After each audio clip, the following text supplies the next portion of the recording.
अस्सलाम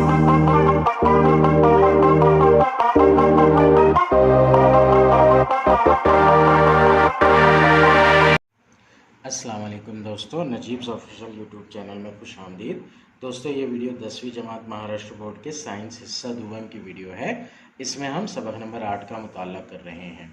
ये चैप्टर की लास्ट वीडियो है जिसमें हम खलवियात और हयाती टेक्नोलॉजी इस सबक की मश्क देखेंगे। इससे पहले 3 वीडियोज़ में हमने चैप्टर के थ्योरी पार्ट को कवर किया है।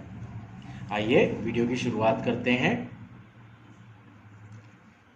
सफ़ा नंबर 99 से इस चैप्टर की मश्क स्टार्ट हो रही है। पहला सवाल है, ज़ैल की खाली जगहों को भरकर मुकम्मिल जुमले लिखिए। उसमें है, मसनूई पौधा लगाना और तख़म रेज़ी इन 2 तरीक़ों का इस्तेमाल ख़ास तौर पर डैश के लिए किया जाता है। तो ये जो क्वेश्चन है ये थोड़ा सा प्रिंटिंग मिस्टेक वाला क्वेश्चन है। ये जो जुमला है एक्चुअली वो कुछ इस तरह से है, मसनूई तख़म रेज़ी और जनीन की तब्दीली इन 2 तरीक़ों का इस्तेमाल। यहाँ पर जो सवाल दिया गया है वो मसनूई पौधा लगाना और तख़म रेज़ी दिया गया है, इन 2 तरीक़ों का इस्तेमाल। तो अगर कभी सवाल मसनूई पौधा लगाना और तख़म रेज़ी इन 2 तरीक़ों का इस्तेमाल ख़ास तौर पर डैश के लिए किया जाता है, तो यहाँ पर हम लिखेंगे जानदारों की अफजाइश के लिए। अब जानदार इसमें हैवानात और नबातात दोनों शामिल हो जाएंगे, क्योंकि तख़म रेज़ी जो होती है ये हैवानात में होती है और पौधा लगाना, मसनूई पौधा लगाना, ये नबातात में होता है। तो दोनों से रिलेटेड बात बोलना पड़ेगी हमें, इसलिए हम यहाँ पर जानदारों की अफजाइश ऐसा वर्ड यूज़ करेंगे। और किताब में जैसा जुमला दिया है, मसनूई तख़म रेज़ी और जनीन की तब्दीली इन 2 तरीक़ों का इस्तेमाल ख़ास तौर पर डैश की अफजाइश के लिए किया जाता है। तो मसनूई तख़म रेज़ी और जनीन की तब्दीली अगर आता है तो हम हैवानात की अफजाइश के लिए जवाब लिखेंगे। ये था पहला सवाल। दूसरा सवाल है, हयाती टेक्नोलॉजी में क्लोनिंग के बाद डैश इनकलाबी वाक़या है। साख खलिए की तहक़ीक़ जो है ये इनकलाबी वाक़या है जनीन की क्लोनिंग के बाद में। तीसरा सवाल है, इंसुलिन तैयार करने की सलाहियत से मुताल्लिक़ बीमारी डैश कहलाती है। ज़ियाबतीस नाम है इस बीमारी का। चौथा सवाल है, भारत सरकार ने NKM-16 प्रोग्राम के ज़रिए पैदावार में इजाफे के लिए डैश सनत की हौसला अफजाई की है। तो इसका जो जवाब है वो मछली पालन है। NKM-16 यानी कि नीला इनकलाब मछली पालन से रिलेटेड है। ये था सवाल नंबर 1। सवाल नंबर 2 की जानिब बढ़ते हैं हम। सवाल नंबर 2 सफ़ा नंबर 100 पर है। जोड़ियां लगाइए का सवाल है ये। ना ये जो सवाल है जोड़ियों का, इसमें इंटरफेरॉन, फैक्टर 7, सोमेटोस्टेटिन, इंटरल्यूकिन, ये सारे अवामिल दिए गए हैं। टेक्स्ट बुक में ये पेज नंबर 95 पर ब्लू कलर के डायलॉग बॉक्स में दिया गया है। चैप्टर के रिडक्शन के अंदर हमसे कहा गया है कि ये वाला जो डायलॉग बॉक्स है ये ओमिटेड है। अब इसका यहाँ पर कोई जिक्र नहीं किया गया है, इस क्वेश्चन को हम ओमिट मान सकते हैं। अगर आप आपकी इंफॉर्मेशन के लिए ये क्वेश्चन पढ़ना चाहते हैं तो जवाब कुछ उसके इस तरह से रहेंगे। ब्लू कलर के डायलॉग बॉक्स में पूरी इंफॉर्मेशन दी गई है। इंटरफेरॉन ये जो होता है ये वायरल इन्फेक्शन होता है, वायरस का इन्फेक्शन होता है। फैक्टर 7 हीमोफीलिया से कनेक्टेड होता है। सोमेटोस्टेटिन छोटा कद बौनापन से रिलेटेड होता है ये, और इंटरल्यूकिन कैंसर से रिलेटेड है ये। तो ये पूरे प्रोटीन्स हैं एक्चुअली जो इस्तेमाल किए जाते हैं इन बीमारियों का इलाज करने के लिए। सवाल नंबर 3, दर्ज झैल बयानात में से गलत बयान दुरुस्त करके लिखिए। पहला सवाल है, गैर जीनी हयाती टेक्नोलॉजी में खलिए के जीन में तब्दीली की जाती है। सवाल जो है ये मतलब जुमला जो है ये गलत जुमला है। इसका करेक्ट जुमला, सही जुमला कुछ इस तरह से होगा, गैर जीनी हयाती टेक्नोलॉजी में मुकम्मिल खलिया या नसीज का इस्तेमाल किया जाता है। तो यहाँ पर जीन की तब्दीली की जाती है, इसकी बजाय लिखना है मुकम्मिल खलिए या नसीज का इस्तेमाल इसके अंदर किया जाता है। नेक्स्ट है, बैसिलस थ्योरेंजीनेसिस बैक्टीरिया में से जीन निकालकर सोयाबीन के बीज में डालते हैं। तो ये गलत जुमला है। इसका जो सही जुमला है वो सोयाबीन की बजाय कपास का बीज होता है, कपास के बीज में डालते हैं वो। सही जुमला कुछ इस तरह से आएगा, बैसिलस थ्योरेंजीनेसिस नामी बैक्टीरिया में से जीन निकालकर कपास के बीज में डालते हैं और इससे बीटी कॉटन नामी हाइब्रिड नस्ल तैयार की जाती है। उसके बाद जो सवाल है वो है नोट लिखिए का सवाल। पहला सवाल बिट है उसमें हयाती टेक्नोलॉजी, उसका कारोबारी इस्तेमाल। बहुत सारे इस्तेमाल दिए गए हैं, कुछ इस्तेमाल हम लिख लेंगे। अगर ये 2 मार्क के लिए आता है क्वेश्चन तो 4 पॉइंट लिखेंगे और अगर 3 मार्क के लिए आता है तो 6 पॉइंट लिखेंगे। टेक्स्ट बुक में वाफिर मिकदार में इसकी इंफॉर्मेशन दी गई है। ज़रई हयाती टेक्नोलॉजी, पहला कारोबारी इस्तेमाल। ज़राअत के शोबे में हयाती टेक्नोलॉजी का इस्तेमाल ज़राअत में पैदावार और तनु बढ़ाने के लिए किया जाता है। दूसरा, मखलूतुन नस्ल बीज, 2 अलग अलग फसलों के जीन यकजा करके मुख्तलिफ नस्लों की मखलूत नस्ल हासिल की जाती है। फलों के लिए इसका बड़े पैमाने पर इस्तेमाल होता है। तीसरा है जीन में तब्दील शुदा फसलें, जेनेटिकली मॉडिफाइड क्रॉप्स जिसे कहते हैं हम। बैरूनी जीन को किसी फसल के जीन के साँचे में डालकर मिलने वाली हस्बे ख्वाहिश खासियत वाली फसल को जीन में तब्दील शुदा फसल कहते हैं। इस तरीके से फसलों की ज़्यादा पैदावार देने वाली, क़ुव्वत मदाफ़त वाली, नमक रोकने वाली, ग्याह यानी ज़ायद घास दूर करने वाली, कहत नेज़ सर्दी के मामले में इस्तिकामत वाली फसल की किस्म पैदा की जाती है। चौथा है हैवानात की अफजाइश। मस्नूई तखमरेज़ी और जनीन की तब्दीली, इन 2 तरीक़ों का ख़ास तौर पर इस्तेमाल हैवानात की अफजाइश के लिए किया जाता है, जिसमें दूध, गोश्त, भेड़, नेज़ मेहनत का काम करने वाले जानवरों की मुख्तलिफ नस्लें बनाई जाती है। ऐसे जानवर जिससे हमें दूध मिलता है, जिससे गोश्त मिलता है, भेड़ से हमें ऊन मिलता है, तो इसकी अलग अलग नस्लें बनाई जाती है हमारी ख्वाहिश के मुताबिक। सेकेंड बिट है इसमें अद्वियाती नबातात की अहमियत। चैप्टर में इसके बारे में बहुत कम इंफॉर्मेशन दी गई है। नोट कुछ इस तरह से लिखेंगे हम इस पे।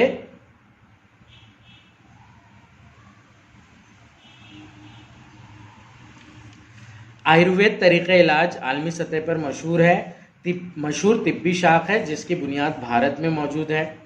इस तरीक़े इलाज में कुदरती अशिया का इस्तेमाल किया जाता है, जिनमें भारतीय जंगलात में मिलने वाली अद्वियाती नबातात शामिल है। मस्नूई कीमियाई अज्जा से बनाई हुई दवाएं जिस्म पर मनफी असरात पैदा करती है। मुनासिब निगहदाश्त और सलाह व मशवरे के बग़ैर इन जदीद दवाओं का इस्तेमाल नुकसानदा साबित होता है, इसलिए आज दुनिया भर में नबाताती अद्वियात को तरजीह दी जाती है, यानी कि आयुर्वेद की दवाओं को तरजीह दी जाती है। एलोपैथी के चंद दवाओं में भी अद्वियाती नबातात का इस्तेमाल किया जाता है। अडुलसा, तुलसी और पुदीना वगैरह ऐसी अद्वियाती नबातात हैं जिनका इस्तेमाल रोज़मर्रा ज़िंदगी में मुख्तलिफ तकालीफ और बीमारियों को दूर करने के लिए किया जाता है। तो ये जो है ये नबाती अद्वियात की अहमियत है कुछ पॉइंट्स के अंदर। अगला सवाल है, दर्ज झेल सवालों के जवाब अपने अल्फाज में लिखिए। पहला सवाल है उसका, हयाती टेक्नोलॉजी का इस्तेमाल करके बनाई गई कौन सी चीज़ आप अपनी ज़िंदगी में इस्तेमाल करते हैं। जवाब कुछ इस तरह से लिखेंगे हम। घरों में कीड़े मार अद्वियात मौजूद होती है जो हयाती टेक्नोलॉजी का इस्तेमाल करके बनाई जाती है। घरों में झिंगुर वगैरह, चूहे वगैरह मारने के लिए जो दवाएं इस्तेमाल करते हैं हम, वो हयाती टेक्नोलॉजी का इस्तेमाल करके बनाई जाती है। रोज़मर्रा ज़िंदगी में हम दही, पनीर, चीज़, बटर वगैरह का इस्तेमाल करते हैं। ये तमाम अशिया हयाती टेक्नोलॉजी का इस्तेमाल करके ही बनाई जाती है।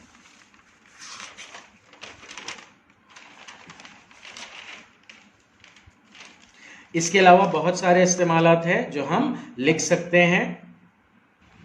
घरों में हमारे अचार मौजूद होता है, जैम मौजूद होता है, जेली मौजूद होती है। ये तमाम चीज़ें जो है हयाती टेक्नोलॉजी का इस्तेमाल करके ही बनाई जाती है। इसके अलावा भी बहुत सारी चीज़ें होती है, अगर हम घर में एक नज़र डालें तो बहुत सारी चीज़ें हमें मिल जाएगी।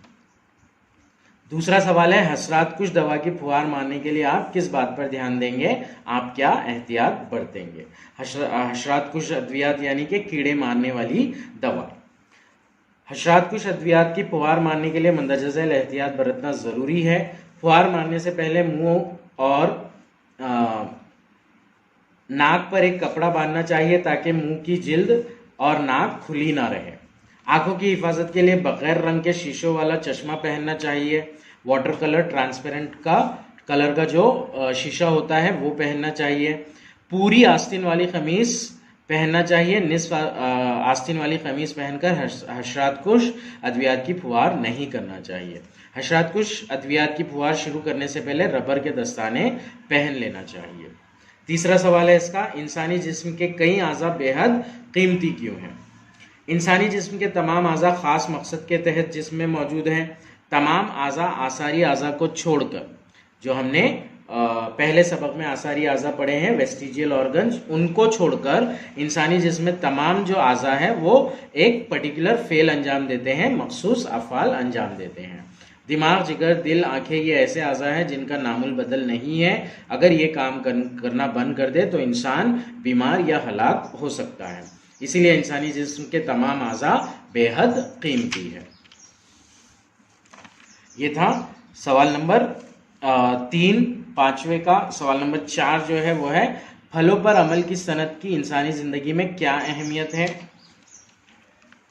जवाब उसका, फल खराब होने वाला ज़रे पैदावार है, ये साल भर इस्तेमाल हो सके इसके लिए इस पर अमल करने की ज़रूरत होती है। फलों पर अमल की सनत में फलों को कई अरसे तक इस्तेमाल के काबिल रखने के लिए तैयार किया जाता है। हम रोज़मर्रा ज़िंदगी में फलों पर अमल करके बनाई गई अशिया इस्तेमाल करते हैं।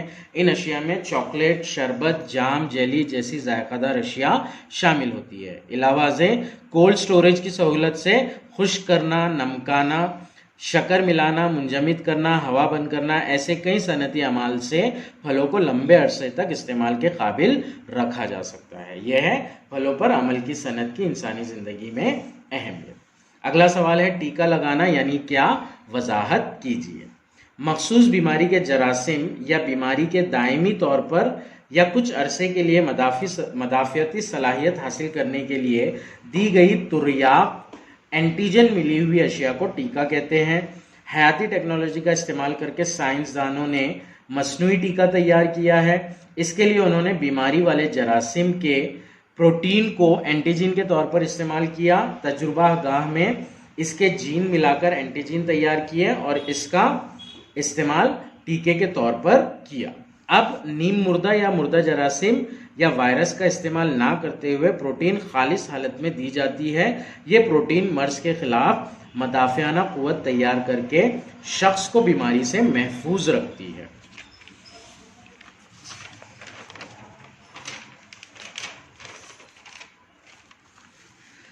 हयाती टेक्नोलॉजी के जरिए तैयार होने वाले टीके ज़्यादा दर्जे हरारत मुस्तकिल होते हैं, मतलब थर्मल स्टेबल होते हैं और इनकी सलाहियत काफ़ी अरसे तक कायम रहती है। मसलन पोलियो का टीका, हेपेटाइटिस का टीका वगैरह। तो ये टीका लगाना का एक्सप्लेनेशन हो गया। लास्ट क्वेश्चन था ये, टीका लगाना यानी क्या? वजाहत कीजिए। छठा सवाल है, दर्जे झैल खाका मुकम्मल कीजिए। हयाती टेक्नोलॉजी के फ़ायदे लिखना है हमें। बहुत सारे फ़ायदे दिए गए हैं। इन खाली चौकोनों में हम इसमें से कुछ भी लिख सकते हैं। ज़रे पैदावार में इजाफा, जल्द फल देने वाली फसलें तैयार करना, माहौलियात में तब्दीली बर्दाश्त करने वाली फसलें तैयार करना, मखलूतुल नस्ल बीज वाली फसलें तैयार करना, जीन में तब्दील शुदा फसलें तैयार करना, नामियाती खाद बनाना, हैवानात की अफजाइश करना, ज़िद हयातिया, हार्मोन और दवाएं वगैरह बनाना, अमराज शिकन और खुर्दनी टीका वगैरह बनाना, मौलजाती क्लोनिंग वगैरह करना, डीएनए फिंगरप्रिंटिंग की टेक्नोलॉजी, सब्ज़ इनकलाब, नीला इनकलाब, सफ़ेद इनकलाब, ये जो सारे हैं ये फ़वायद हैं हयाती टेक्नोलॉजी के। ये था सवाल नंबर 6। सवाल नंबर 7 की जानिब बढ़ते हैं हम। खाली दायरों में मुनासिब जवाब लिखिए। साख खलिए का इस्तेमाल किन चीज़ों के लिए किया जाता है वो लिखना है हमें। इस्तेमालात में दिया गया है ये। सेल थेरेपी साख खलिए के बुनियाद पर होती है।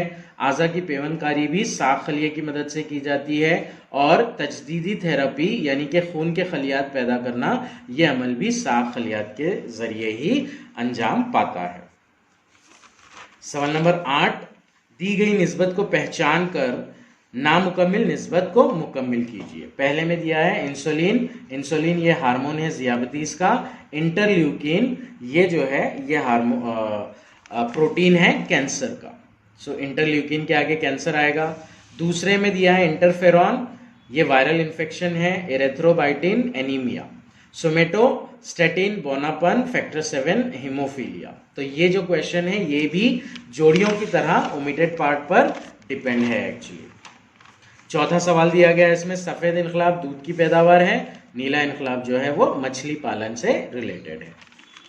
लास्ट वाला क्वेश्चन, हयाती टेक्नोलॉजी जिस तरह अहम है इसी तरह कुछ हद तक नुकसानदाह है, इसका मुआवजा करके लिखिए। सो हयाती टेक्नोलॉजी के फवायद और नुकसानात का हमें मुआवजा करना है।